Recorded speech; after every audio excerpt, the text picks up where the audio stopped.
أعوذ بالله من الشيطان الرجيم بسم الله الرحمن الرحيم Assalamu alaikum wa rahmatullah.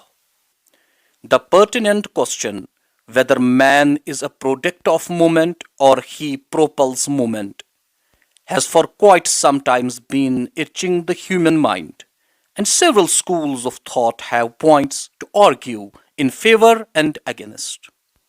Nevertheless, it is beyond doubt a truth that the genius creates an atmosphere for the reformation of the society. Reformation assumes the role of higher order and bestows a rekindled dynasty to the disturbed social order. Society is an ever expanding phenomenon like other cosmic systems. Therefore, the role of Musallihin, that's guided people, becomes very significant.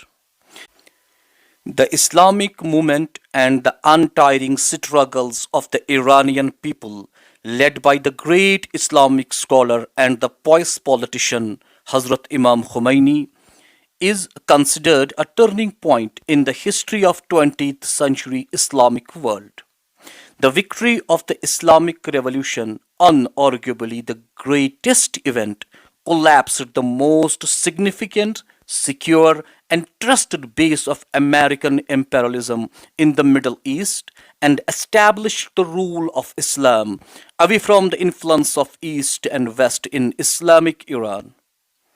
Hazrat Imam Khomeini and his Islamic revolution was the result of the dream dreamt by great Islamic reformers like Shaheed Sayyid Qutb, Hazrat Jamaluddin Afghani, Allama Iqbal rahmatullahi alayhim. Hazrat Allama Iqbal states, Tego sinao khanjaro shamshiram arizust, Baman maya ke maslake shabbiram arizust. Hazrat Imam Khomeini, in his famous book Jihad Akbar, states, the government is the practical philosophy of the divine law, that's fiqh, in all its dimensions. Imam Khomeini is of the opinion that a man can only be a Muslim when he implements the laws of Sharia on himself and struggles for the implementation on the whole society. Imam goes to the extent by declaring the unpracticed rules of Sharia as the material of bookworms.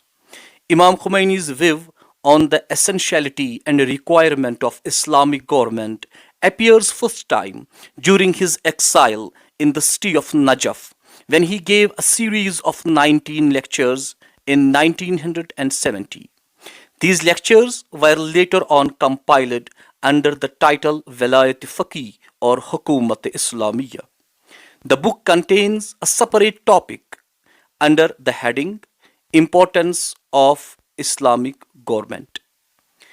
In this chapter, Imam is of the opinion that it is the most shameful act for the Muslims to struggle to learn the norms of the governance from the countries that have modernized approach, especially West, and even borrow laws from them. He calls it not only un-Islamic but also entirely unnecessary. He bravely describes West as Shaitani Buzarg, that's grand Satan. According to him, the laws of God, that's Sharia, covers all human affairs. That's not a single topic in human life for which Islam has not provided instructions and established norms. Hazrat Imam Khomeini appeals the whole Muslim world to hold the Book of Allah, Sunnah of Prophet sallallahu alaihi wasallam, and way of Ahlul Bayt alayhimus salam, and struggle for the establishment of Islamic government.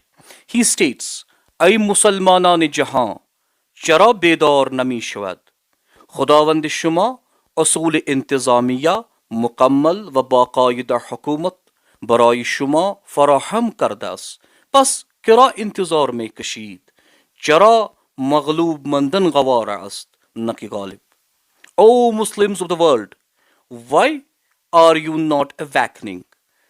Thy Almighty Allah has already prescribed the rules and regulations of complete government and administration for you. Then for what you are waiting? How ye wish to be recessive and not dominant? To achieve the goal of Islamic government, Imam Khomeini is strictly against the age-old Muslim prejudice on the basis of tribes, nations, and superficial juristic differences. He states, "He who calls himself Shia or Sunni are both enemies of Islam. Rather, we have one identity, that's we are Muslims."